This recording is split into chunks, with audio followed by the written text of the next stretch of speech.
નમસ્કાર દર્શક મિત્રો, મહામંથનમાં આપ સૌનું સ્વાગત કરું છું। નવા મંત્રીમંડળની શપથવિધિ સંપન્ન થઈ, ખાતાઓ પણ વહેંચાયા, 20% યુવાઓને મંત્રીમંડળમાં સ્થાન પણ મળ્યું। રાજકીય સ્થિતિને જોતા મધ્ય, ઉત્તર, દક્ષિણ અને સૌરાષ્ટ્ર ઝોનના ધારાસભ્યોને સમાવાયા છે। જ્ઞાતિ સમીકરણ પર ભાર મૂકતા 6 પાટીદાર, 7 ઓબીસી, 4 આદિવાસી ધારાસભ્યોને મંત્રી બનાવીને વિધાનસભાની ચૂંટણી માટેનો દાવ ભાજપે અત્યારથી શરૂ કર્યો છે। તો સૌરાષ્ટ્રમાં બદલાતી રાજકીય સ્થિતિ સામે 9 દિગ્ગજોને જવાબદારી અપાઈ છે। સાથે જ એવો ક્લિયર મેસેજ પણ ગયો કે સંગઠન અને પાર્ટી જે નક્કી કરે એ ફાઇનલ। પાર્ટીથી ઉપર કોઈ નથી, દબાણ ઊભું કરવું કે શક્તિ પ્રદર્શનથી જગ્યા ન બની શકે। ત્યારે મહામંથનમાં એ વિશે ચર્ચા કરીશું કે નવા મંત્રીમંડળથી કયા સમીકરણો સાધવાનો પ્રયત્ન થયો, યુવાન મંત્રીમંડળ પાસેથી ગુજરાતને શું અપેક્ષા છે, અને આ તમામ વિષય પર તમારા સવાલો પર મહામંથન કરીશું।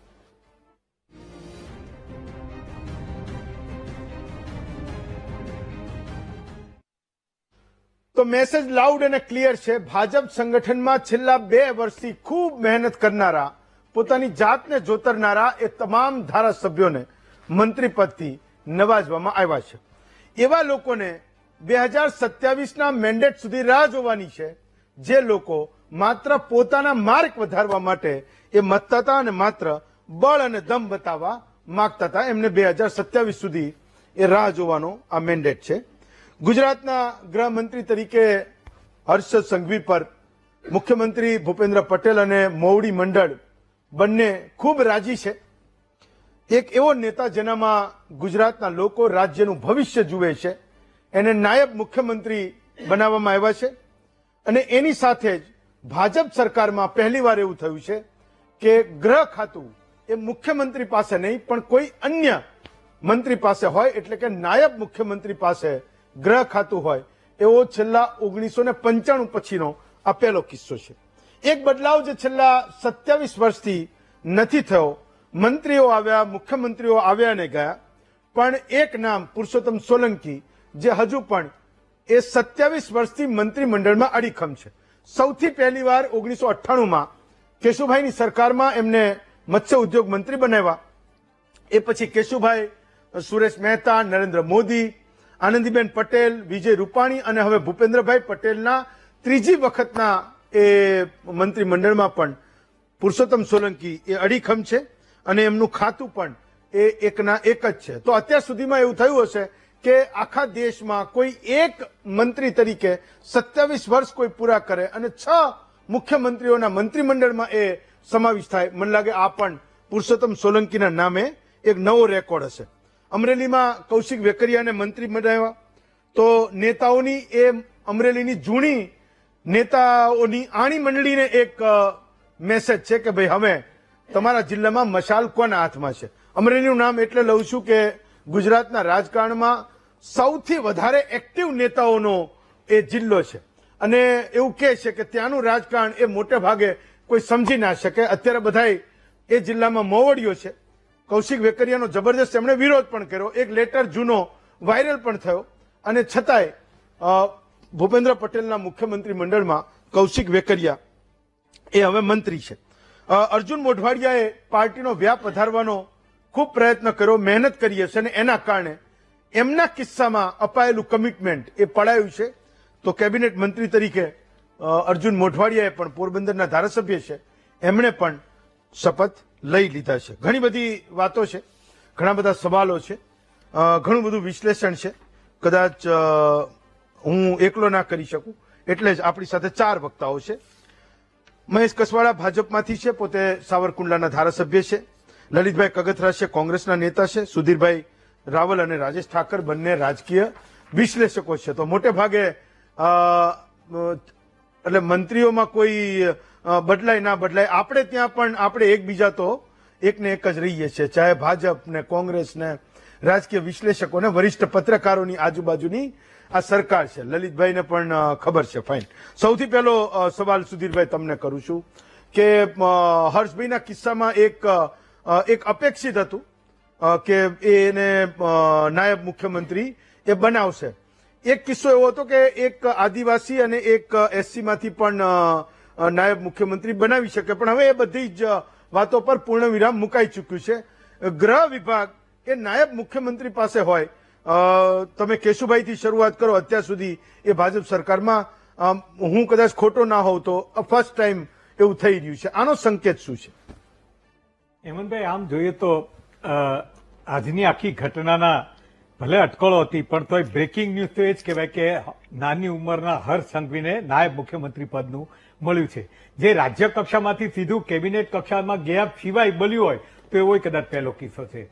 અને હું એવું જોઉં છું, તમે જે પ્રશ્ન પૂછ્યો એના સંદર્ભમાં, કે કોઈ રાજકારણની અંદર જ્યારે બહુ અત્યંત ઝડપી એટલે સરેરાશ કરતા વધારે ઝડપી ગતિ જો કરવી હોય ને તો ત્રણ બાબતનું બહુ મહત્વ હોય છે. જી, એક તો પક્ષ કયો કે હાઈકમાન્ડ કયો એની પ્રત્યેની વફાદારી, બીજું આજના વર્તમાન રાજકારણ સાથે તો કોઈ પણ કોર્પોરેટ ઘરાના સાથેનો એનો બિલકુલ પીઠબળ, અને ત્રીજું વ્યક્તિગત પરફોર્મન્સ. મને એવું લાગે છે હર્ષ સંઘવીના કિસ્સામાં ત્રણેય વસ્તુમાં બીજા બધા કરતા એના માર્ક્સ વધારે છે. એ પોતે બી પરિશ્રમ એવું કે છે, એની જે વ્યક્તિગત લાક્ષણિકતા કહીએ તો જે જ્યારથી એ યુથ કોંગ્રેસ યુથ ભાજપની અંદરના નેતા હતા ત્યારથી હું તો એને જોઉં છું, અને આપણે જોઈએ છીએ કે પક્ષનો એની સૌથી મોટી ક્વોલિટી એક છે, કોઈ વિશિષ્ટતાની વાત નથી કરતો, કે પક્ષનો કોઈ પણ આદેશ હોય, પક્ષના ભારતીય જનતા પક્ષની અંદર જાત જાતના કાર્યક્રમો આવે, જાત જાતના, એ બધાને એકદમ જ તે કંઠી પકડીને એને ક્યાંથી ક્યાં એચિવમેન્ટ કરે એ બાબત એની સૌથી મોટી ખાસિયત છે. બીજું, નરેન્દ્રભાઈ હોય, અમિતભાઈ હોય કે અગાઉ CR હતા, એ સહિત દાખલા કે જે હાઈકમાન્ડ કહેવાય ભાજપનું, કે જે ગુજરાતમાં તો એના સિવાય બીજો કોઈ પડતો બોલ હતો ને બે નેતા સિવાય, તો એની સાથેનો એનો વ્યક્તિગત રેપો પરફોર્મન્સથી લઈને અત્યાર વફાદારી સુધીનો એ પણ વર્ષોનો છે, કોઈ 2-3 વર્ષમાં એ બુગીન કે એવું નથી. અને કોર્પોરેટ ઘરાનાની વાત કરીએ તો દાખલા કે એમના પોતાના સંબંધો એવા છે, એમના સમાજની અંદર એવા લોકો છે, અને એનું પોતાની આવડત એવી છે કે એ લગભગ ઘણા બધાની સાથે નિકટનો સંબંધ રાખે છે. એટલે એને દાખલા કે ચૂંટણીની અંદર તે ક્યાંય પક્ષને ઉપયોગી થવું તો એવો કોઈ વાંધો ન આવે. એટલે આ બધી બાબતમાં એને, અને બીજું તમને કોઈ નાયબ મુખ્યમંત્રી તરીકે હોવું એ એક લાંબા ગાળાની વાત છે. દાખલા કે કોમનવેલ્થ ગેમ્સ છે, અત્યારે તે ઓલરેડી એ મંત્રી તરીકે એમાં જે રીતે એક્ટિવ લે છે અને પાર્ટિસિપેટ કરે, બધું રસ લઈને આગળ કરે છે, તો ગુજરાત માટે આવનારા 10 વર્ષો ખૂબ મહત્વના છે. એટલે પાર્ટીએ ખૂબ લાંબા ગાળાનું જોઈને એમને ડેવલપ કરવા માટે દાખલા કે નાયબ મુખ્યમંત્રી બનાવ્યો. એટલે તમે શરૂઆતમાં કીધું સાચી વાત કે ભવિષ્યની અંદર દાખલા કે એમને વધારે મોટી જવાબદારી આપવાની હોય તો તૈયાર કરવું પડે. અત્યાર સુધીમાં એની ઉંમરની રીતે એના પક્ષના જ લોકો એને નાનું છોકરું ગણતા હોય દાખલા કે, પણ એને જેવા મંત્રી બનાવ્યા તો અને પોલીસ જેવો વિભાગ આપ્યો, ગૃહનું આપ્યું, તો એની આખો દબદબો વધી ગયો. ત્યારથી એને સિરિયસલી લેવા માંડ્યા. એનામાં વક્તા કુશળતા એ બધું છે, એની કાર્યશૈલી કેટલીક વાર જે પહેલા હતી, હું જે વ્યક્તિગત રીતે જોઉં તો એમની જે કાર્યશૈલી પહેલા હતી એમાં કરતા અત્યારે ઘણી પરિપક્વતા આવી છે. શરૂઆતમાં એક રીતે ઘણી વખત ભારતીય જનતા પક્ષમાં નેતાઓની જે આક્રમકતા જે છે ને એ પ્રજાની ન પસંદ આવી એવી હોય, પણ હર્ષ સંઘવીમાં એ પરિવર્તન જોવા મળે છે.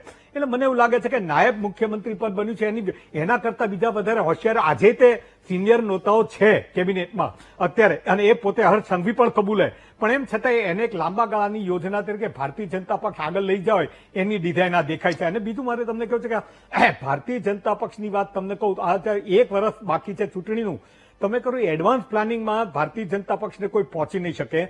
આ બિહાર જેવી ચૂંટણીમાં નરેન્દ્રભાઈ અને અમિતભાઈ એટલા વ્યસ્ત હોવા છતાંય અત્યારે જે મંત્રીમંડળ બન્યું છે પ્રમાણમાં સ્વચ્છ છબી હોય, જેમાં નિષ્કલંક તો નહીં કહી શકાય કારણ કે બધાની નાના મોટા વિવાદ હોય, પણ એક જનતામાં સારી છબીવાળા લોકો, યુવાન લોકો, અને બેલેન્સિંગ તો ખૂબ સારું કર્યું છે. એટલે એક જેની પાછળ વર્ક છે. હા, આમાંય તે CR પાટીલનો હજી ક્યાંક ને ક્યાંક ઓછાયો દેખાય છે, પણ એ તો સ્વાભાવિક છે કે ગ્રાઉન્ડ વર્ક કરવામાં અત્યાર સુધી હતા તો એને હોપ્યું હોય, પણ પૂરેપૂરું નહીં તો તે દાખલા કે છે. એટલે અત્યારની ઘટના ગુજરાતના સંદર્ભમાં જોઈએ તો કોંગ્રેસ જે રીતે સંસદની અંદર રાહુલ ગાંધીએ કીધું હતું કે આપ લીક કે લે લો, તો એ લીક કે લે લો નો જવાબ આજે કોંગ્રેસના નેતા જે હશે હમણાં જવાબ આપશે, એ લોકો આજે કેટલા ઢીલા પડ્યા છે એવું પણ લાગે. એટલે વાતાવરણ બદલવામાં ભાજપની જે કુને છે તો આજે ભાજપનો ઘોડો આગળ નીકળ્યો એવું લાગી શકે. ફાઇન. રાજેશભાઈ, તો હું તમને મંત્રીઓના પરફોર્મન્સ વિશે, જનતાને કરવાની ડિલિવરી વિશે હું તમને પછી પૂછીશ. હું પહેલા તમારો મત માંગુ છું કે આ 25 ધારાસભ્યોનું મંત્રીમંડળ વિશે તમને સિગ્નિફિકન્ટ શું લાગે છે, શું નવું લાગે છે આમાં? ઘણું બધું આની અંદર બેલેન્સ કરવાની કોશિશ થઈ છે. હા, એક તો જાતિગત તમે જુઓ તો OBC સમુદાય હોય, SC ST સમુદાય હોય, એને જે પ્રતિનિધિત્વ આપવાનું છે એ પ્રતિનિધિત્વ બહુ મોટી સંખ્યામાં અપાયું છે. એની સાથે સાથે જે સૌથી મોટો વર્ગ છે પાટીદાર સમાજ, એને પણ જે પ્રતિનિધિત્વ આપવાનું છે એ ન્યાયપૂર્ણ રીતે પ્રતિનિધિત્વ આપ્યું છે. જી સાથે સાથે જિલ્લા વાઇઝ એટલે ઝોન વાઇઝ આપણે જેને કહીએ કે પ્રતિનિધિત્વ મળવું જોઈએ હા એ પ્રતિનિધિત્વ આપવાની પણ કોશિશ આની અંદર જોવા આપણને મળે છે. અને સૌથી મોટી વાત એ હતી કે તમારે સતત મૂલ્યાંકન કરવું પડે તમારા પોતાના કામનું. જે વ્યક્તિ પોતાના કામનું સતત મૂલ્યાંકન કરતું હોય એને એની અંદરની ખામીઓ, એમની ઉણપો કાં તો એમાં સુધારવા જેવું જે છે એ એને સમજાય. અને ભારતીય જનતા પાર્ટી સંગઠન હોય કે સરકાર હોય, આમાં આ સતત મૂલ્યાંકનની પ્રક્રિયા દ્વારા જ્યારે જે સમયે જરૂર પડે, જનરલી આપણે એવું જોયું છે કે છેલ્લા વર્ષની અંદર આ બનતું હોય છે. આનંદીબેન પટેલ વાળો કિસ્સો જોઈએ કે વિજય રૂપાણી વાળો કિસ્સો જોઈએ તો છેલ્લા વર્ષની અંદર આ પ્રક્રિયા થતી હોય છે. પણ અત્યારે મિડ ટર્મની અંદર જેમ સુધીરભાઈએ કીધું એમ કે સમય પારખી અને કેટલાક જે સંગઠનમાંથી ફીડબેક આવ્યા હશે, કેટલાક ધારાસભ્યોના ફીડબેક આવ્યા હશે, એના આધાર ઉપર મંત્રીમંડળ જે છે બદલવું. તમે સમજો કે એક સાથે બધા જ મંત્રીઓને કહી દેવું કે તમે રાજીનામું આપી દો. કાલે કોણ એની અંદરથી રિપીટ થશે, કોણની એન્ટ્રી થશે, કોણ કપાશે, કોણ, આ બધા જ પ્રશ્નોની વચ્ચે આ તો રાજકારણ જે છે મહત્વાકાંક્ષીઓનો મેળો છે. એની અંદર ખળભળાટ થાય, એમાં સુગબુગાટ થાય, ક્યાંક કોઈ અસંતોષ, ક્યાંક અજંપો, આ બધું જ સ્વાભાવિક પ્રક્રિયા હોય. પણ જે રીતે આ નિર્ણયો લેવાય છે એ નિર્ણયોને સરળતાથી જે રીતે મેનેજ કરી અને ભારતીય જનતા પાર્ટી ચાલે છે એ આપણે ગમે તે આલોચના કરતા હોઈએ ઘણી વખતે, પણ એની અંદરથી આ જે ખૂબસૂરતી છે. એટલે આપણે કહીએ ને કે કોર્પોરેટ કલ્ચર ઘણી વખત શબ્દો વાપરી છે ભારતીય જનતા પાર્ટીની અંદર, તો સંગઠનની અંદર માનવીય અભિગમ કે ભાઈ એક પરિવાર છે, પરિવારની રીતે ચાલવાનું છે. એ પરિવારના સદસ્યને જયારે સરકારમાં લઈ જાય ત્યારે સરકારમાં ગયા છો તો તમારે વહીવટી તમારી જે કુશળતા છે એને પ્રૂવ કરવાની છે. દાખલા તરીકે નથી કરતા, કાં તો તમારી જગ્યાએ બીજા નેતૃત્વની જરૂર છે. તમે સમજો કે બધું એવું ના હોય કે આગળના નકામા હતા એટલે બદલી કાઢ્યા. ઘણી બધી વખતે નવું નેતૃત્વ ઉભું કરવાનું હોય જિલ્લા વાઇઝ, જેના કારણે જેટલા લોકોને નવું નેતૃત્વ આપવામાં આવે, જેટલા લોકોને મોકો આપવામાં આવે, એટલા નવા નેતાઓ પાર્ટીની અંદર ઉભા થાય. અને એના કારણે એની નીચેનો જે આખો સંગઠન છે એને મજબૂતાઈ મળે. એટલે વ્યાપક રીતે સંગઠનને તમારે લઈ જવું હોય, દરેક લોકોને એની ક્ષમતા પ્રમાણે સમય અનુસાર બધી જ વસ્તુ આપવી હોય તો આ પ્રકારના ફેરફારો ખૂબ જ જરૂરી હોય છે. અને એ ફેરફાર અત્યારે થયા છે. એમાં 2-3 કારણો એ પણ છે કે કેટલીક જે ફરિયાદો હતી ઘણા બધા મંત્રીઓની, કેટલાકના પરફોર્મન્સનું કારણ હશે, એ લોકોને બદલાયા હશે. પણ આખું મંત્રીમંડળ જે રીતે અત્યારે બદલ્યું છે ને એમાં યુવાઓ, મહિલાઓ, બધા જાતિનો સમાવેશ અને એની સાથે હર્ષ સંઘવી એક સરપ્રાઇઝ એલિમેન્ટ. આપણે કાલે પણ ચર્ચા કરતા હતા કે ભારતીય જનતા પાર્ટી જે છેલ્લા સમયે કયું પત્તું ઉતરે ખબર નથી, તો આ વખતે આ જે સરપ્રાઇઝ એલિમેન્ટ છે હર્ષ સંઘવીને ડેપ્યુટી સીએમ બનાવવાનું. એટલે યુવા જે સંગઠન છે એની અંદર પણ એક મેસેજ જાય કે તમારી પાકટ ઉંમરે તમને મળશે. તમે એવરેજ ઉંમર જુઓ આખા મંત્રીમંડળની તો 50-55ની આસપાસ થાય છે. એટલે જે અમને સંગઠનમાં ક્રાઇટેરિયા રાખ્યો છે કે ભાઈ વોર્ડ પ્રમુખ થવું હોય તો આટલી ઉંમર, તાલુકા પ્રમુખ થવું હોય તો આટલી ઉંમર, એ જ ક્રાઇટેરિયા પ્રધાનમંડળની અંદર પણ રાખવાની કોશિશ કરી છે. એટલે અનુભવી લોકો અને યુવા લોકો આ બંનેનું સામંજસ્ય કરી અને આ મંત્રીમંડળની રચના થઈ છે. હવે ડિલિવર શું થાય છે એના ઉપર આગળ જે છે એ આપણી નજર રહેવાની છે. ચલો લલિતભાઈ, તો તમારા મિત્ર અને રાજકીય પ્રતિદ્વંદી શ્રમ અને રોજગાર મંત્રી બની ગયા છે, તો તમે હવે એવું નહીં કહી શકો કે અમારા જિલ્લાને કંઈ મળ્યું નહીં, અમારો વારો ન આવ્યો.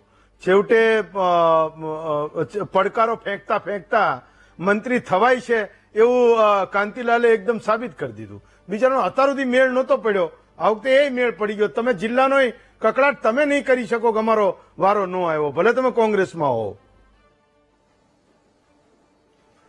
અહેમદભાઈ, સાચી વાત છે.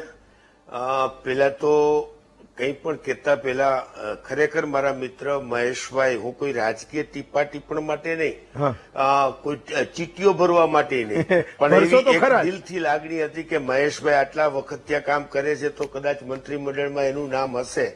પણ દિલથી કોન્સોલેશન આપું છું. અને મારા જિલ્લાને પ્રતિનિધિત્વ આપ્યું કાંતિભાઈ અમૃતિયા મારફત.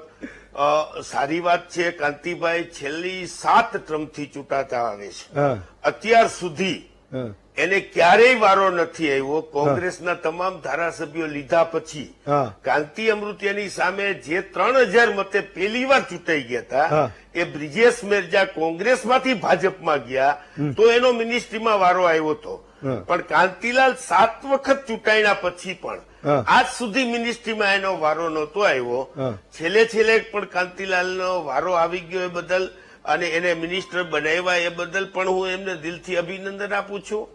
હેમંતભાઈ, સવાલ એ થાય છે, ભલે આપે હમણાં જે બધી પૂર્વ વક્તાઓએ બધી વાત કરી યુવાનો પ્રતિનિધિત્વ, એના બદલે તમે એક હર્ષભાઈ સંઘવીને પ્રતિનિધિત્વ, અને યોગ્ય છે, હું એમ નથી કહેતો શું કામ કે શું કામ માટે, એના માટેની કોઈ વાત નથી. સવાલ એ છે કે તમારે કેમ એક ટ્રમમાં 2 વાર આખા મંત્રીમંડળ બદલાવા પડે છે? એ પ્રશ્ન ગુજરાતની જનતાને ન થાય? કેમ તમારે મુખ્યમંત્રી બદલાવા પડે છે? એક ટ્રમ પૂરી નથી કરી શકતા? શું નરેન્દ્રભાઈ પછી ભારતીય જનતા પાર્ટીમાં એવો કોઈ નેતા નથી કે જે 5 વર્ષ પૂરા કરી શકે? અથવા ભૂપેન્દ્રભાઈને અત્યારે તમે બેસાડ્યા તો એનું મંત્રીમંડળ કેમ ચેન્જ કરવું પડે છે? એટલે એ પ્રશ્ન શું કામ નથી થતો કે અનએફિશિયન્ટ છે? શું બચ્ચું ખાબડ છે બધાય કે તમારે ઉતારવા પડ્યા? કેમ એને બદલાવા પડ્યા? આ ગુજરાતની જનતા પૂછે છે કે તમને 162 ધારાસભ્યો દીધા હોય ત્યારે તમે શું આ વારા કાઢો છો કે હવે આટલાથી તું આટલાથી હું એમ કઉ છું કે ગુજરાતનો વહીવટ સુદૃઢ રીતે સારી રીતે થાય. તમારે ચૂંટણી આવે એટલે કેમ તમે હમણાં આપણે કીધું એન્ટી ઇન્કમ્પટન્સી કે જે અપ્રિયતા કે જે કઈ તકલીફ હોય એ બધું દૂર કરવા માટે મંત્રીમંડળનો ચેન્જ કરવો પડે છે. એનો મતલબ એ થાય છે કે આ બધા મંત્રીઓ ફેલ હતા અથવા ડિલિવર કરવામાં અક્ષમ હતા અથવા ક્યાંક બચ્ચું ખાબડ હતા, જેના હિસાબે તમારે ઉતારી દેવા પડે. અને કોંગ્રેસના જો એક સુદૃઢ સૌરાષ્ટ્ર ને ગુજરાતમાં કહેવત છે કે ભાજપને જેટલું આંદોલન, ભાજપ જેટલો દેખાવ કોઈ ન કરી શકે. કોંગ્રેસ કોઈ વિરોધ પક્ષમાં હાલે નહીં, કોંગ્રેસ જેવું શાસન ભાજપ ન કરી શકે. એ તમારે બદલાવા પડે છે. એ સાબિત કરે છે. એટલે આ, અને બીજી તમે બહુ સાચી વાત કરી છે કે રાજકીય પાર્ટીની અંદર આમાંથી કોંગ્રેસને શીખવા જેવું છે. હું મારા નેતાઓને પણ કહું છું કે નરેન્દ્ર મોદી સાહેબ, અમિતભાઈ શાહ અને CR પાટીલ જેવું વર્ચસ્વ પાર્ટીમાં પેદા થવું જોઈએ કે જે માણસ ડગી ના શકે, બોલી ન શકે, એવું તમારું પ્રભુત્વ, એવો તમારો પાવર પાર્ટીમાં ઉભો થાય. ને કે બધા જ ધારાસભ્યતામાં જ પેદા થયા છે. કોઈ અહીંયા જાન પકડ્યા વગર, કોઈ અહીંયા ભજન કરવા ન જતા, બધા મિનિસ્ટર થવું છે બધા ધારાસભ્યોને.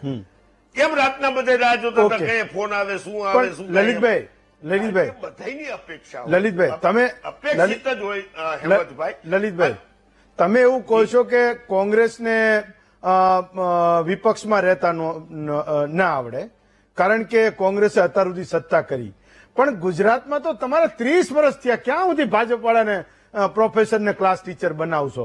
એક ઠોઠ નિશાળીઓ હોય, આપણે ગામમાં, મારી આજુબાજુમાં હતા ઘણા બધા, તો એ 1 વાર ફેલ થાય, 2 વાર થાય, 3 વાર થાય, 4, પણ 5મા વર્ષે તો આપણી હારોહાર પાછો વાઈન આવ્યો હોય એમ. તો તમારે તો અહીંયા 30 વર્ષથી, હવે તો એ વાત બંધ કરવી જોઈએ કે કોંગ્રેસને એમ કે વિપક્ષમાં રહેતા ન આવડે. એટલીસ્ટ તમે બંધ કરવી જોઈએ. 30 વર્ષોમાં ના શીખો તમે? 30 વર્ષોમાં અમે વિપક્ષ તરીકે કદાચ શીખતા જ નહીં હોય. તમારી વાત સાચી છે. 30 વર્ષ થયા ગુજરાતની પ્રજા પેટ ભરીને મત આપે છે. તો શું કામ 5 વર્ષ નથી ટકી શકતા? શું કામ એને સારા મંત્રી નથી મળતા? શેના માટે? ભાઈ કોંગ્રેસ, તમે સત્તાની વાત કરો ને. હું તમને સત્તાની વાત પૂછી રહ્યો છું. તો હું તમને સત્તાની વાત પૂછી રહ્યો છું કે 30 વર્ષ સુધી વિપક્ષમાં રહેતા એક આવડી મોટી પાર્ટીને 30 વર્ષે વિરોધ કરતા તમે એવું કહો છો કે અમને નથી આવડતું? મને લાગે છે કે હવે આ વાત તમે ભૂસી નાખવી જોઈએ. એ ભાજપ વાળા એવું કહેતા હતા, એમના માટે કહેતા હતા, હવે તમારે છોડી દેવી જોઈએ. બીજું કે મહેશભાઈ, તમારો ટર્ન છે. મહેશભાઈ મંત્રી તો છે જ, લલિતભાઈ કદાચ તમને ખબર હોય તો, એની પાર્ટીમાં મંત્રી અને મહામંત્રીઓનું મંત્રીઓ કરતા જાજુ ઉપજે સરકારમાં છે એનું, તો ઓલરેડી મંત્રી તો છે જ. હવે આગળ જે થાય, મહેશભાઈ, મુદ્દો એ છે કે એટલે વાત તો ગઈકાલે જયારે થઈ કે ભાઈ આજ સવારે મંત્રીમંડળનું વિસ્તરણ થવાનું છે ત્યારે મુદ્દો એ હતો કે આફ્ટર ઓલ જેને બદલો છો એના માટેના કોઈ કારણો જોઈ છે, તમારે કહેવું પડશે કે નહીતર એવું થશે કે નક્કી જ છે કે ભાઈ 2 વર્ષે 3 વર્ષે આપણને ભગાડી મૂકવાના છે, તો જે કંઈ ડિલિવર કરવાનું છે એ છોડ દો, આપણે આપણું કરો. લોકોના મનમાં એ થિયરી ધીમે ધીમે ઘર કરી રહી છે કે તમે 2 વર્ષ થાય 3 વર્ષ થાય માણસને બદલી નાખો છો, તો એ એની પકડ કેવી રીતે બનાવશે, મહત્તમ એ જનસંપર્ક બનાવશે, સરકારના કામનું શું? આ એક આ વખતના તમામ 5-6 મંત્રીઓને બદલ્યા પછીના આ એક રિવ્યુ હું તમને કહી રહ્યો છું, જે લલિતભાઈ પણ કહેતા હતા, એનો જવાબ આપો મહેશભાઈ. એક તો હું એમ માનું છું કે લલિતભાઈ મને આમ ચીટીઓ ભરવાની ટ્રાય કરી, પણ લલિતભાઈ તમે મને જાણો છો, હું તમે વર્ષોથી, હમણાં હું ઠીક છે 2-2.5 વર્ષથી ઓછો ડિબેટમાં આવું છું, મીડિયામાં ઓછો આવું છું, કારણ કે મારો વિસ્તાર સૌરાષ્ટ્રમાં છે. બાકી અનામત આંદોલન એ વખતે પણ આપણે ડિબેટ કરી છે, એ પછી અનેક ડિબેટો કરી છે. તમારા ચીપિયામાં હું આવી જાઉં એવો કાર્યકર્તા ભારતીય જનતા પાર્ટીનો એટલીસ્ટ હું તો નથી જ.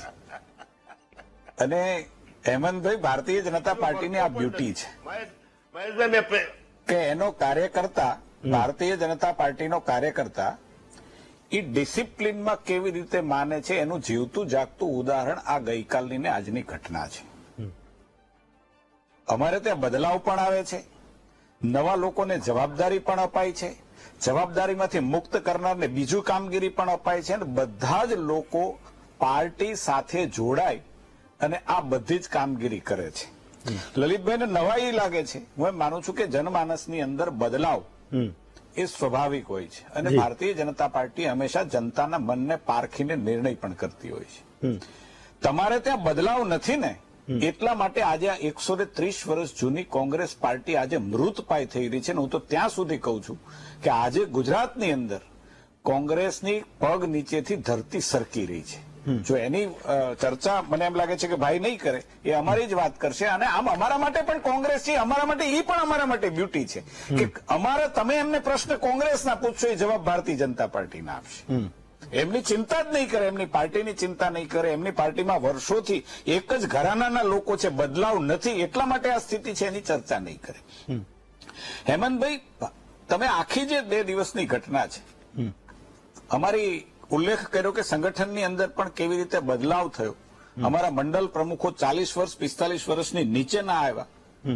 આ આખી તમારે ઘટનાને સમજવી પડે. એક સંગઠનાત્મક રીતે સંગઠન શાશ્વત જીવતું કેવી રીતે રહે એના ઉત્તમ નમૂના છે. ભારતીય જનતા પાર્ટી હજી વર્ષો સુધી ભારતીય રાજનીતિમાંથી એને ઇગ્નોર ન કરી શકાય એના માટેને આ નિર્ણયો, એના માટેના નિર્ણયો છે કે નવી પેઢી, ચાહે સંગઠન હોય ચાહે વહીવટ હોય, એ બંનેમાં નવી પેઢી કેવી રીતે તૈયાર થાય અને એવા કોમ્બિનેશન કેવી રીતે થાય કે નવી પેઢી એટલે નવા યુવાનો અને સાથે અનુભવી લોકોનું કોમ્બિનેશન કરીને, ચાહે સંગઠન હોય કે ચાહે સરકારમાં. આજે તમે સરકારની અંદર પણ જોશો કે 40 વર્ષનો નવયુવાન આજે રાજ્યના ડેપ્યુટી સીએમ બને અને ઢગલાબંધ ખાતાઓ સાથે, એને વહીવટનો એનો પોતાનો અનુભવ છે, એની કાર્યક્ષમતા છે, એનો તરવરાટ છે, ત્વરિત એની નિર્ણય શક્તિ છે ને, એને કારણે ભારતીય જનતા પાર્ટી એને કેવું પ્રમોશન આપે છે. હું એમ માનું છું કે ભારતીય જનતા પાર્ટીની આ બ્યુટી છે.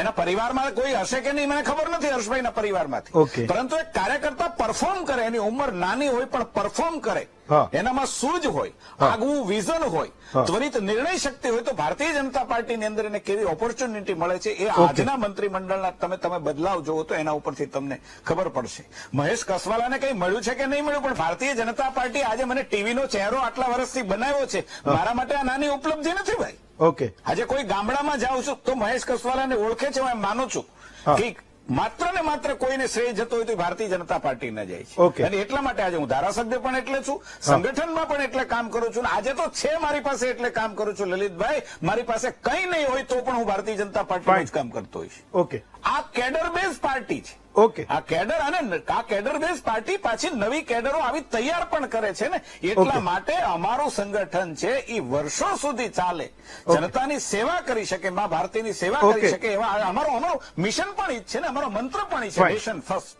ફાઇન. ઓકે. એટલે પરિવાર ફર્સ્ટ એ અમારો નથી મંત્ર. yes, નેશન મહેશભાઈ. ફર્સ્ટ એ અમારો મંત્ર છે. એટલે પરિવાર શું છે લલિતભાઈ. અમને ખબર નથી, પરંતુ અમારો પરિવાર તો આ ભારતીય જનતા પાર્ટી છે. લલિતભાઈ સમજી અને ગયા. ભારતીય જનતા પાર્ટીના પરિવારમાં જે કઈ જવાબદારી મળે ઓકે. એ એક વ્યક્તિ સ્વીકારવા માટે તૈયાર હોય છે. ફાઇન. એ પછી- લલિતભાઈ સમજી ગયા. મહેશભાઈ હું આવું તમારી પાસે આવું. લલિતભાઈ સમજી ગયા, એ વાત સમજી ગયા. લલિતભાઈ સમજી ગયા. ફાઇન. સુધીરભાઈ, એક તો એ છે કે હું એ મંત્રીઓના લિસ્ટમાં જાઉં તો કનુભાઈ છે એ નાણાં અને શહેરી વિકાસ એમની પાસે છે. ખેતી છે એ જીતુ વાઘાણી પાસે આવ્યું. ઉર્જા છે ઋષિકેશભાઈ પટેલ હવે એ ઉર્જા મંત્રી થઈ રહ્યા છે. વન પર્યાવરણ એ અર્જુનભાઈ મોઢવાડિયા પાસે છે. જળ સંસાધન મિનિસ્ટર ઓફ સ્ટેટ એટલે ઇન્ડિપેન્ડન્ટ ચાર્જ એ ઈશ્વરભાઈ પટેલ પાસે છે. અને આરોગ્ય એ પ્રફુલભાઈ પાનસેરિયા માટે છે. જેને આપણે મોટા મોટી સૌથી વધારે જે ચેલેન્જીસ કહીએ ગુજરાતના લોકોની મહત્તમ જે ડિમાન્ડ છે અથવા એની અપેક્ષાઓ છે એવા ખાતા મેં તમને આ 5-6 કીધા જેના મંત્રીઓ એ બન્યા છે. તો એક વસ્તુ એમાં એ દેખાય છે કે મોટા ભાગના અનુભવી લોકો માનો કે ઉર્જા છે તો વીજળીની માથાકૂટ એ ખેડૂતોના કિસ્સામાં એના મંત્રીઓએ હંમેશા સહન કરવી પડે. કનુભાઈના કિસ્સામાં એવું હતું કે ભાઈ એ કોલ લેતા નથી ને ખેડૂતોને ડાયરેક્ટ મળતા નથી, એ એક પ્રશ્ન હતો. તો સીધી ઉર્જા એ ઋષિકેશભાઈ પટેલને આપી દીધું. શિક્ષણ મંત્રી તરીકે કુબેર ડિંડોર એવું કહી શક્યા કે નિષ્ફળતાની હારમાળાઓ હતી. એટલે પહેલા જે હતા એના કરતા પણ વસમાં વસ કન્ડિશન હતી. જે દિવસે શપથ લીધા તે દિવસે મેં ખૂબ વખાણ કર્યા હતા કે એક પ્રોફેસરને શિક્ષણ ખાતું આપ્યું. પણ હવે એ તો દેખાય છે એ અગેન પાછું જે શિક્ષણ વિભાગ છે એ આવી ગયું છે આની પાસે ડોક્ટર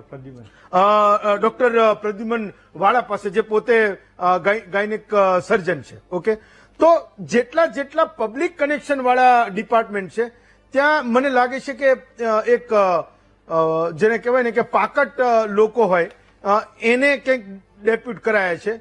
તો આગળના 2 વર્ષ દરમિયાન એમને શું કરવાનું છે એનું લેસન એ અત્યારથી એમના હાથમાં હશે. તમે જે ખાતાની ફાળવણીની વાત કરી છે એટલે એમાં બેઝિક વાત એવી છે હા. કે એક તો આ બહુ પ્રમાણમાં 182 ધારાસભ્યની વિધાનસભાની અંદર 25 કે 25+1 મંત્રીમંડળ એ બહુ નાનું કહેવાય. એમાં 10 છે એ કેબિનેટ છે. કેબિનેટ ખાતર મારું પહેલું ઓબ્ઝર્વેશન એ છે કે એક તો મુખ્યમંત્રી પાસે જે લોડ ઘટાડવાની હતી તો લોડ હજી ઘટ્યો નથી. દાખલા કે એક ખાલી ગૃહ છે એ સોંપ્યું, બાકી બીજા બધા હજી ખાતા એમની પાસે છે. એ કદાચ પછી કરે તો પણ આજે જે ફાળવણીમાં દાખલા કે ઘટવું જોઈએ એ નહોતું થતું. બીજું તમે જે કીધું કે અનુભવી જ લોકો હોવા જોઈએ કારણ કે ખાતાને અન્યાય ન થાય. તો હું તમને એમ કહું કે હેલ્થથી વધારે કહ્યું કે હેલ્થનું કેબિનેટ દરજ્જો જ નથી.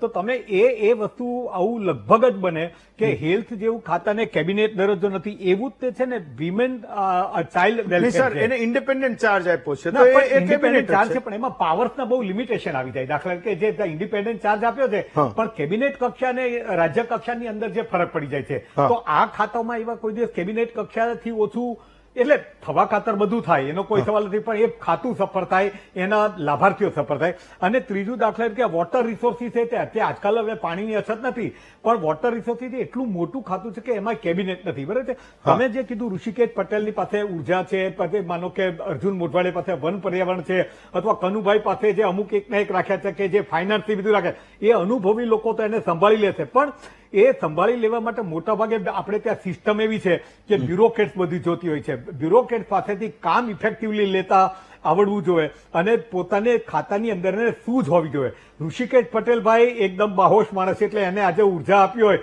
તો એને કેપ્ચર કરી લેશે. કનુભાઈ ફાઇનાન્સમાં એમને સરકારને યોગ્ય લાગતું હશે એટલે સરકાર ચલાવી રહ્યા છે. વન પર્યાવરણ અર્જુનભાઈ મોઢવાડિયા છે તો એ ચલાવશે દાખલ. પણ આ જે બીજા બધા જે ખાતાઓ છે જેની અંદર તમે ખાલી બેલેન્સ કરવા માટે કે ટૂંકું મંત્રીમંડળ કરવા માટે તમે ગોઠવવા જ પડે ને. તમે દરેક વખતે જાતિની રીતે ગોઠવ્યું છે. આમાં એક જ વસ્તુ છે પ્રદેશ તો પછી આવે પણ જાતિની રીતે તમે જો કેબિનેટની અંદર રીતે દાખલા કે ABC Patidar, OBC, SC, ST, tribal adjust balance કર્યું છે. એટલે એ લોકોને એ જે બેલેન્સ કરવા માટે તમારે ખાતા છે સાઈડમાં રહી ગયા. નહીતર એવું થવું જોઈએ કે જે ખાતા છે શિક્ષણ છે તો કોણ શિક્ષણને મહારથી છે આપણે ત્યાં તો એ દાખલા કે 182 માંથી કે 150 જે જીત્યા છે એમાંથી આવો અને એને આપો એવું હવે નથી જોવા મળતું. મારું કહેવાનું મતલબ એ છે કે દાખલા કે બાકીના બધા તો બ્યુરોક્રેટિક રીતે સિસ્ટમમાં આવી જાય છે પણ આ બધી બાબતોની અંદર મને એવું લાગે છે કે એ હવે પરીક્ષા થશે અને બીજું એક જ વર્ષ છે. એક વર્ષની અંદર પરફોર્મન્સ તમે જે સવાલ ઉપાડ્યો તે વાત આવે જ છે કે 2.5 વર્ષની તો જો ગાળું હોય તો લોકોને એકચ્યુઅલી છે ને કોઈ પણ રીતે સ્થિર થતા, પ્રોગ્રેસ કરતા હતા, મંત્રીને પોતાના વિઝન પ્રમાણે એડપ્ટ થતા, એમાં શું તે 1000 દિવસ જોવે. 5 વર્ષને પાછળનો હેતુ એવો છે. હવે જો 2.5 વર્ષનું પ્રેસિડેન્ટ બની જતું હોય તો એક લેથર્જિક માઇન્ડ થઈ જાય. અને બીજું કોઈ પણ મંત્રી પોતાનું વિઝન નહીં કરી શકે. આમાં એવું નથી હોતું કે દરેક વખતે મુખ્યમંત્રીનું કે પક્ષનું વિઝન હોય. ઇન્ડિવિજ્યુઅલ બ્યુરોક્રેટ પણ પોતાનું વિઝન સ્વાંત સુખાઈ નરેન્દ્રભાઈ દાખલ કર્યું હતું. એમાં દરેક કલેક્ટર લેવલે સ્વાંત પોતાનું ક્રિએટિવિટી ને વિઝન કરવા માટે કર્યું હતું. એ બધામાં ચાન્સ રહેતો જ નથી. હવે સીધું ચૂંટણી આવી ગઈ એટલે સરકાર આમાં થયું તે મોટા ભાગે જે છે વહીવટી તંત્ર એ ચલાવશે ને આપણે ત્યાં વહીવટી તંત્ર ઇવેન્ટની અંદર જ મોટા ભાગે હોય છે. એટલે કેબિનેટ ખાતું, રાજ્ય કક્ષા ખાતું એના જે આવે છે ને એ હવે એ રીતે જુઓ તો મને એવું લાગે છે પરફોર્મન્સ પર ઘણી બધી અસર થવાની છે. હા, એક ઇમેજ સારી બની છે, એક સારું બન્યું છે. અને એક વાત મારે તમને મુદ્દો કહેવો છે આજના રિશફલની અંદર કે ભારતીય જનતા પક્ષે આજે જે 26 ચહેરા નક્કી કર્યા છે, 25 ચહેરા, એની અંદર એક બાબત બહુ સારી કરી છે કે જે પક્ષપલટુઓ હતા, કે જે દબાણની રાજનીતિ, આપણે અગાઉના એ વર્ષોમાં એવું જોયું છે કે કુંવરજી બાવળિયાએ આજે રાજીનામું આપ્યું, કાલે બીજે દિવસે એને કેબિનેટ બનાવી દીધા. એવા ઘણા બધા કિસ્સા છે, નામમાં નથી પડતો. પણ તો અત્યારે દાખલા તરીકે તમે જે પક્ષમાંથી આવ્યા, હાર્દિક પટેલ હોય, અલ્પેશ ઠાકોર હોય, પીજે ચાવડા, એવા ઘણા બધા, એ કોઈ પણ પ્રેશરથી હોય, કમિટમેન્ટ થયું હોય કે ના થયું હોય, એને નથી લીધા. એનાથી ભારતીય જનતા પક્ષનું એક રાજકીય નુકસાન થતું બચી ગયું છે, મારું કહેવાનું એવું છે. એટલે એ બી એક સારી વાત આમાં આવે છે. અને બાકી તમે જે કીધું, મારી વાત એ છે કે વિષયોને એટલો બધો ન્યાય એક વર્ષમાં નહીં કરી શકાય. ફાઇન. રાજેશભાઈ, એનાથી થોડો આગળનો સવાલ. 12 એવા, હું આવું લલિત કાકા, આવું તમારા બે હાથમાં લાડવા છે આજે કોંગ્રેસના ધારાસભ્યો વિશે કીધું એટલે હું સમજી ગયો. હું આવું તમારી પાસે રાજેશભાઈ. એક સવાલ એ છે કે 12 ધારાસભ્યો એવા છે જે પહેલી જ વાર ચૂંટાયા. રાધર સ્વરૂપજી ઠાકોર જે વાવથી ચૂંટાયા, એ તો હમણાં લોકસભાની ગયા વર્ષે જે ચૂંટણી થઈ એ વખતે ચૂંટાયા, પેટા ચૂંટણીમાં ચૂંટાયા. થરાદ જિલ્લો નવો બન્યો, એમનો ટર્ન આવી ગયો. દર્શનાબેન વાઘેલા અમદાવાદમાં અસારવાથી ચૂંટાયા, એમનો વારો આવી ગયો. સંજય મહિડા ફર્સ્ટ ટાઈમ મૌધાથી ચૂંટાયા, એમનો વારો આવી ગયો. એટલે ઘણા બધા નામો છે. ડોક્ટર જયરામ ગામિત, ત્રિકમ છાંગા રાધર કચ્છમાંથી, અંજારમાંથી ચૂંટાયા.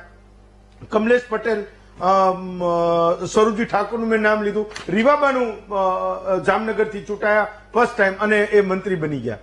મોટા ભાગના આજે મેં નામો લીધા એ 40 વર્ષની આજુબાજુના લોકો છે. તો એક વાત છે કે એટલીસ્ટ એને એટલો તો રસ હશે કે હું અત્યારે રાજ્ય કક્ષામાં છું, હું એક જુનિયર મંત્રી તરીકે કામ કરું છું, હું મારો સંપર્ક બનાવું, હું લોકોમાં મારી સારી કામગીરી બતાવું અને લોકોના પ્રશ્નોને હું સારી રીતે અટેન્ડ કરું તો મારો પણ આગળ ચાન્સ લાગી શકે છે. એટલે મે બી એ એક મેસેજ આપવા પણ એટલે આ ગોઠવણ થઈ હોય. ના, બિલકુલ. અને આ પહેલી વાર તો થયું નથી.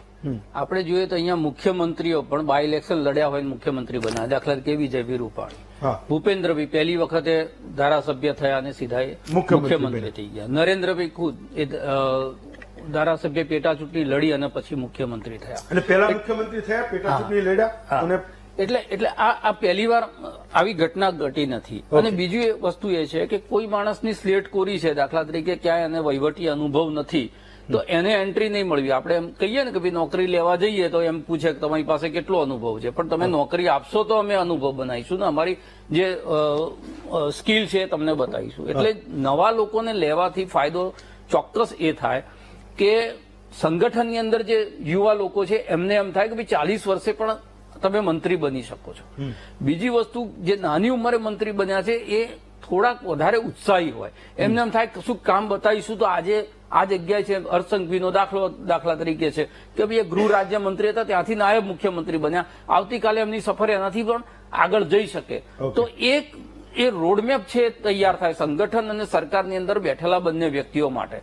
એટલે નવા લોકો છે, હા એ વાત સાચી છે કે નીવડે જ આપણે એના વખાણ કરી શકીએ. હાલ જે મંત્રીમંડળ બન્યું છે એની આપણે સંગઠનના લેવલ ઉપર ચર્ચા કરી રહ્યા છે કે ભારતીય જનતા પાર્ટી કેવી રીતે આ નિર્ણયો કરે છે, નિર્ણયનો અમલ થાય છે ને એના અમલમાં કેટલું સરળીકરણ હોય છે.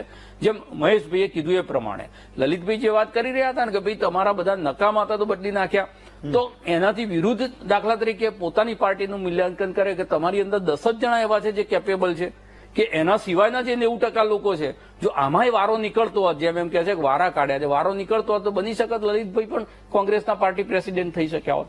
તો તમારે પાણીને વહેતું રાખવું પડે. તમે પાણીને જ્યાં સુધી વહેતું ના રાખો અને જ્યાં સુધી નવા લોકોને તક ના આપો ત્યાં સુધી એમની પ્રતિભા બહાર આવવાની નથી. હર્ષ સંઘવીને જયારે તક મળી હશે ત્યારે આપણને ક્યાં ખબર હતી કે એ ક્યાં સુધી એમની સફર પહોંચવાની છે, કે નરેન્દ્ર મોદી પહેલી વખત મુખ્યમંત્રી બન્યા ત્યારે ક્યાં ખબર હતી કે છેક દેશના વડાપ્રધાન સુધી થવાના છે. એટલે મોકો દરેક લોકોને મળવો જોઈએ. જયારે તમે મોકો આપો અને એ મોકાની અંદર એવું જોવામાં આવે કે એની પાછળનું કોઈ પોલિટિકલ બેકગ્રાઉન્ડ નથી, એવા સામાન્ય ઘરમાંથી ધારાસભ્ય ચૂંટાયો હોય અને એ વ્યક્તિને તમે જયારે મંત્રી બનાવી દો ત્યારે એની વ્યાપક અસરો છેક નીચે સુધી પહોંચે. લોકોની અપેક્ષાઓ, લોકોની આસ્થાઓ, જે સંઘર્ષ કરતા લોકો હોય પાર્ટીને, જે મહેશભાઈએ કીધું ને કે કાલ ઉઠીને કશું નહીં મળે, તો આપણે તો જાણીએ છીએ કે પાછલી 2 ચૂંટણીમાં મહેશભાઈનું ટિકિટમાં નામ હતું અને તે છતાં એ ડિબેટમાં અહીંયા આપણી આગળ ચર્ચા કરતા હતા. આજે ધારાસભ્ય છે, કાલ બની શકે કે એમને પાર્ટી એમની સ્કિલ જોઈ અને આગળ કશુંક આપે, પણ કશુંક મળી જ જશે. અને એના કારણે માત્ર રાજકારણની અંદર જે લોકો છે એની સફર બહુ ટૂંકી હોય છે. શોર્ટકટ રાજકારણની અંદર ગરમ ગરમ રોટલી ખવાય નહીં, એને ઠંડી થવાની રાહ જોવી પડે તો જ તમે દાજો નહીં. જેમને ઉતાવળ છે, તમે જુઓ બીજું આમણે જે કીધું કે કોંગ્રેસમાંથી આવેલા, દાખલા તરીકે અર્જુનભાઈને લીધા તો બળવંતસિંહને બહાર મૂક્યા. એક બેલેન્સ કરવાની કોશિશ કરી કે ભાઈ અર્જુનભાઈ બી અંદર હોય, બળવંતસિંહ બી અંદર હોય, કુંવરજીભાઈ બાવળિયા હોય, તો પાછી આપણે એ જ ચર્ચા કરીએ કે ભાઈ પ્રધાનમંડળ તો ભારતીય જનતા પાર્ટીમાં, મંત્રીઓ કોંગ્રેસના છે. તો આ વખતે એ પ્રયત્ન બી કરવામાં આવ્યો. અલ્પેશ ઠાકોર સેનાની દ્રષ્ટિએ ઠાકોર સમાજમાં મોટું નામ કહેવાય ઉત્તર ગુજરાતમાં, એની જે વ્યાપક અસર, એની સામે સ્વરૂપજી ઠાકોરને ટિકિટ પ્રધાનમંડળમાં સમાવેશ કર્યો.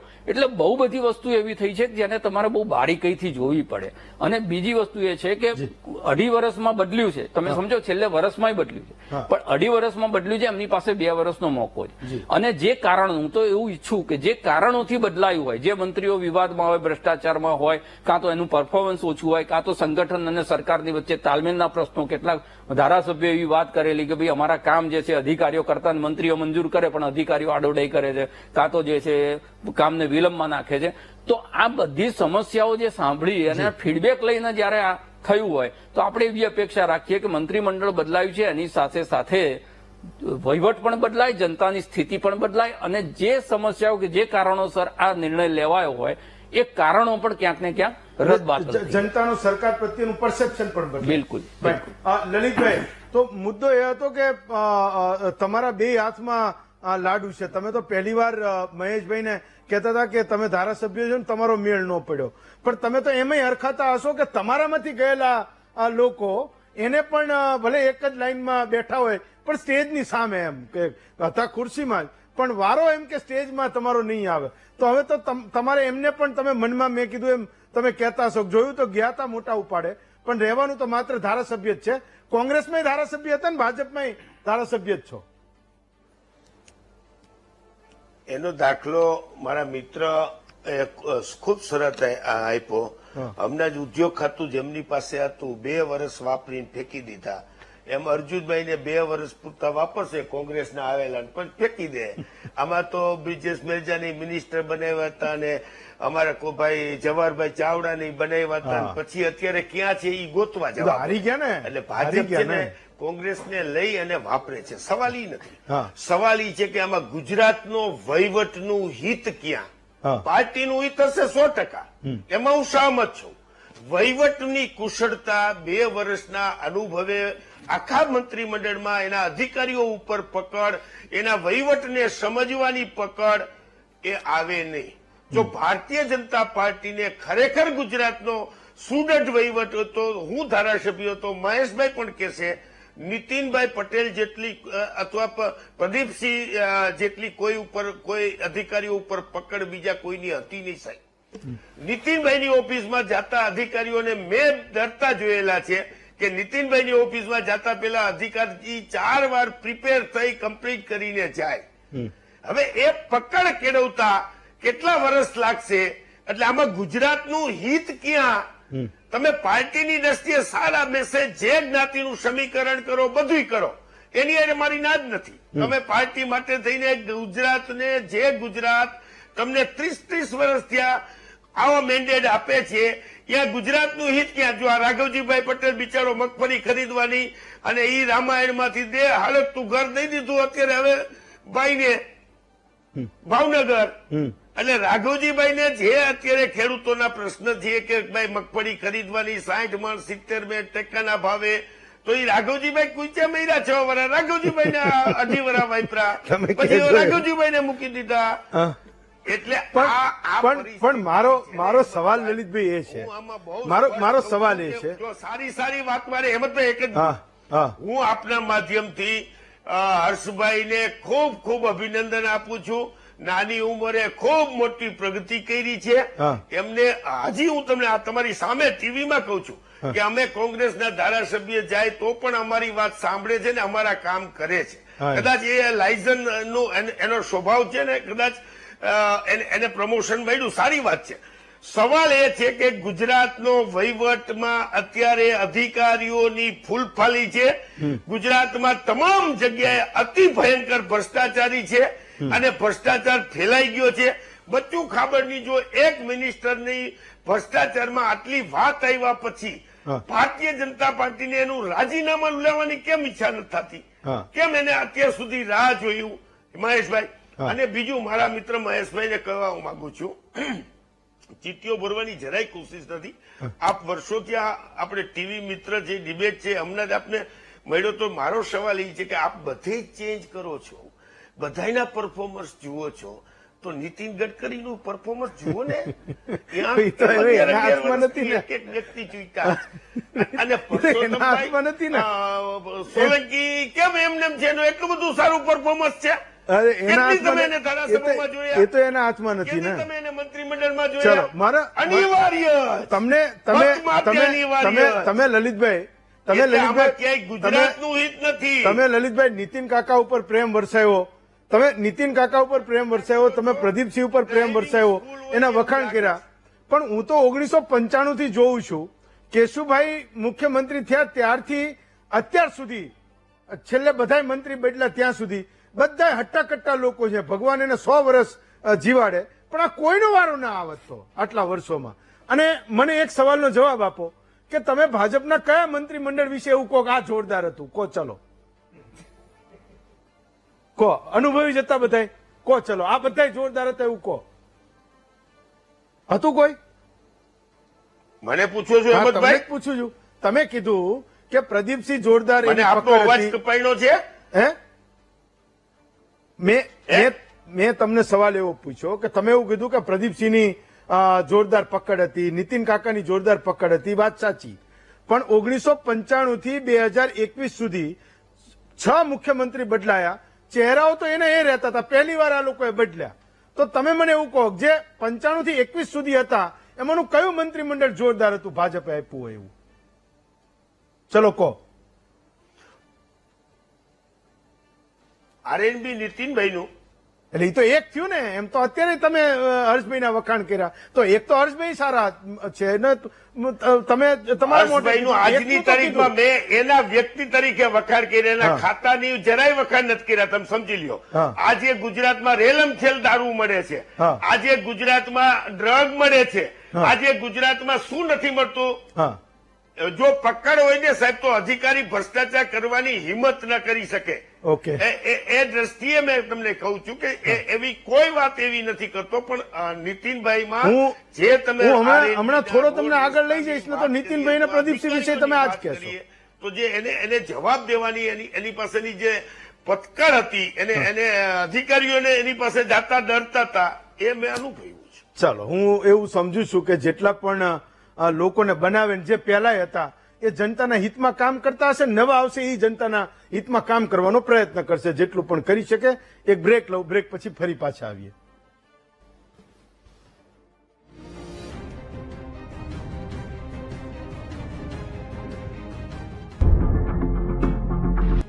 બ્રેક પછી સ્વાગત છે આપનું મહામંથનમાં. મહેશભાઈ, તો મૂળ તમારી સામે વિપક્ષોના જે સવાલ છે એ છે કે તમે યુવા આપી દો કે વૃદ્ધ આપી દો, ગુજરાતની જનતાની અપેક્ષા એ લોકોને ખરા ઉતરવાનું છે. પોતાના માર્ક વધે ના વધે, પણ ગુજરાતના લોકોના પ્રશ્નો છે એને એડ્રેસ કરવાના છે. ચાહે શિક્ષણના પ્રશ્નો હોય, ચાહે આરોગ્યના પ્રશ્નો હોય, ચાહે રોડ રસ્તાના પ્રશ્નો હોય અને ગુજરાતના એ નાના નાના સાવ ગામડામાં બેઠેલા લોકોની અપેક્ષાએ ખરા ઉતરવા માટે એ મશાલ એમને પકડાવી છે, માત્ર પોતાના માર્ગ વધારવા માટે નહીં. મહેશભાઈ. હેમંતભાઈ, એ વાત બહુ સાચી છે કે જ્યારે સરકારમાં આપણે કામ કરતા હોઈએ ત્યારે વ્યક્તિગત આપણી ઇમેજ કરતા, વ્યક્તિગત માર્ક વધારવા કરતા લોકોના પ્રશ્નોને કેટલા એડ્રેસ કરીએ છીએ ને એડ્રેસ કર્યા પછી એમાં કેટલું સોલ્યુશન લાવીએ છીએ બહુ મહત્વનું હોય છે. અને હું એમ માનું છું કે 95 પછીના એ બદલાવ પછી 1995 પછી ભારતીય જનતા પાર્ટીના શાસન પછી જે પ્રકારે પ્રજાની અપેક્ષાઓ સંતોષવા માટે ભારતીય જનતા પાર્ટી આજ સુધીમાં જે કામ કર્યું છે, હું એમ માનું છું કે પ્રજાની પરખમાં ક્યાંક અમે ખરા ઉતર્યા છીએ. એમાં સરકારમાં બદલાવ હોય, સંગઠનમાં બદલાવ હોય, જવાબદારીઓમાં બદલાવ હોય, ખાતાઓમાં બદલાવ હોય, જે પ્રકારની જનતાની જરૂર હોય, જનતાની નાડ પારખીએ અને એના આધારે જે કોઈ બદલાવ કરવાની જરૂરિયાત ભારતીય જનતા પાર્ટીને પડી છે ત્યારે અમે કરી છે. સાથે સાથે અમારું સંગઠન પણ કેવી રીતે આગળ વધી શકે એના માટેની પણ અમે ચિંતા કરી છે. કારણ કે અમારા માટે હેમંતભાઈ, પાર્ટી એનો એમ છે નેશન ફર્સ્ટ. ભાઈની પાર્ટી જે છે, સાથી પક્ષ, આમ તો એને હું કહેતો હોઉં છું, ક્યારેય વિરોધ પક્ષ નથી કહેતો, એમના માટે છે પાર્ટી ફોર ફેમિલી. આ બંને ડિફરન્સીસ છે અમારા માટે અને એમના માટે, બંને માટેનો આ મૂળ ડિફરન્સ અમારા માટે છે. અને એટલા માટે જરૂર પડે આ બધી કવાયતો અમે કરતા હોઈએ છીએ. વાત એ કરતા હતા કે સમસ્યાઓ અને સમાધાનની. સમસ્યા હશે અને સમસ્યા નવું સમાધાન હશે તો પછી પણ સમસ્યા ઉદ્ભવશે, પરંતુ એના સમાધાનો કર્યા છે એટલે તો ભારતીય જનતા પાર્ટીને લોકોએ સ્વીકૃતિ આપી છે અને આટલા વર્ષ પછી પણ એની સ્વીકૃતિ આપી છે.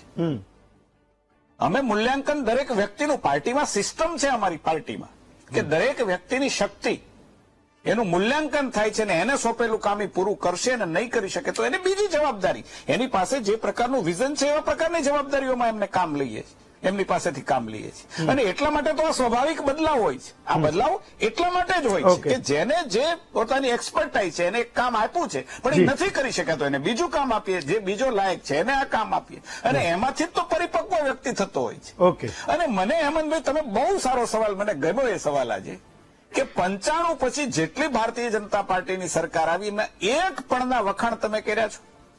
કેશુભાઈ હતા, હું હતો કાર્યકર્તા તરીકે, તમે ત્યારે કેશુભાઈને ક્રિટિસાઇઝ કરતા હતા, એના મંત્રીમંડળમાં જ્યાં હતા એ ન રહ્યા એટલે તરત તમારા માટે એ તમે ચીટીઓ ભરવાની જે તમારી પ્રકૃતિ છે. આજે નીતિનભાઈ કાયમ તમે નીતિનભાઈની સામે તમે કયા શબ્દોનો ઉપયોગ કરો છો મને નથી ખબર. હું ડિબેટ કરવા વાળો તો તમારી સામે.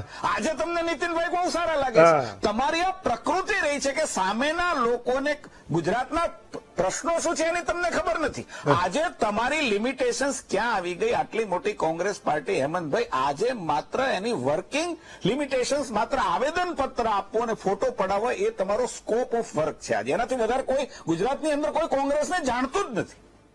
એ કરશે તો શું કરશે? માત્ર આવેદન પત્ર આપી આવશે, ફોટો ખેંચાવી લેશે અને પ્રેસમાં આવી જશે.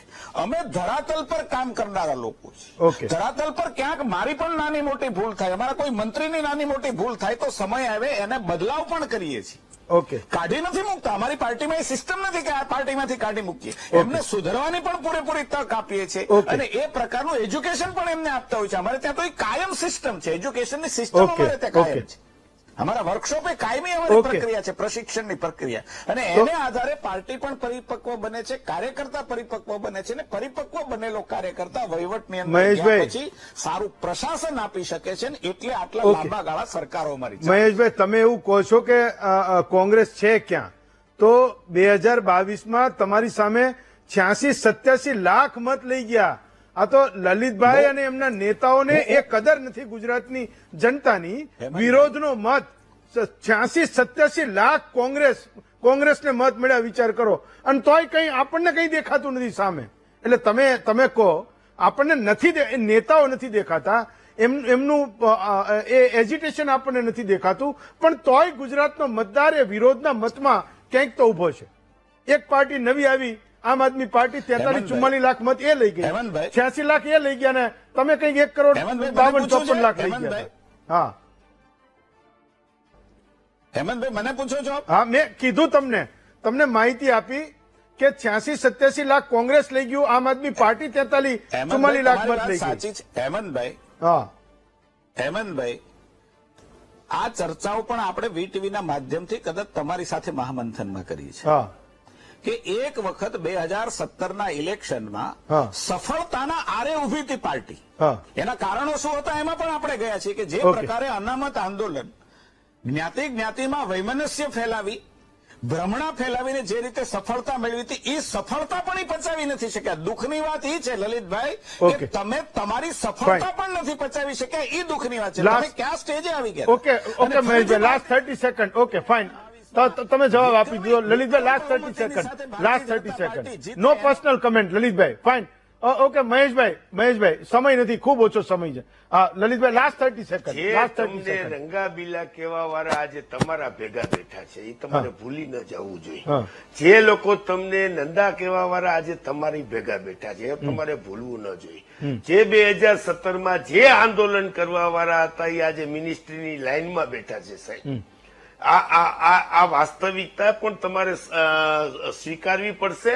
અને જે લોકોને તમે જે ક્રિટિસાઇઝ કરવાની વાત કરો છો એ આંદોલન જે તે જ્ઞાતિનું વેમન જ છે. Fine, ચલો. જ્ઞાતિનું વેમન જ છે. ચલો, ફેલાવવા નવા વાળા મંત્રીથી ક્યાં? શરૂઆત કરેલી વાત એ જ્ઞાતિના વૈમનસ્ય સુધી પહોંચે તો આપણે અટકવું જોઈએ. સુધીરભાઈ, રાજેશભાઈ, લલિતભાઈ અને મહેશભાઈ ચારેય વક્તાઓનો ખૂબ ખૂબ આભાર માનું છું.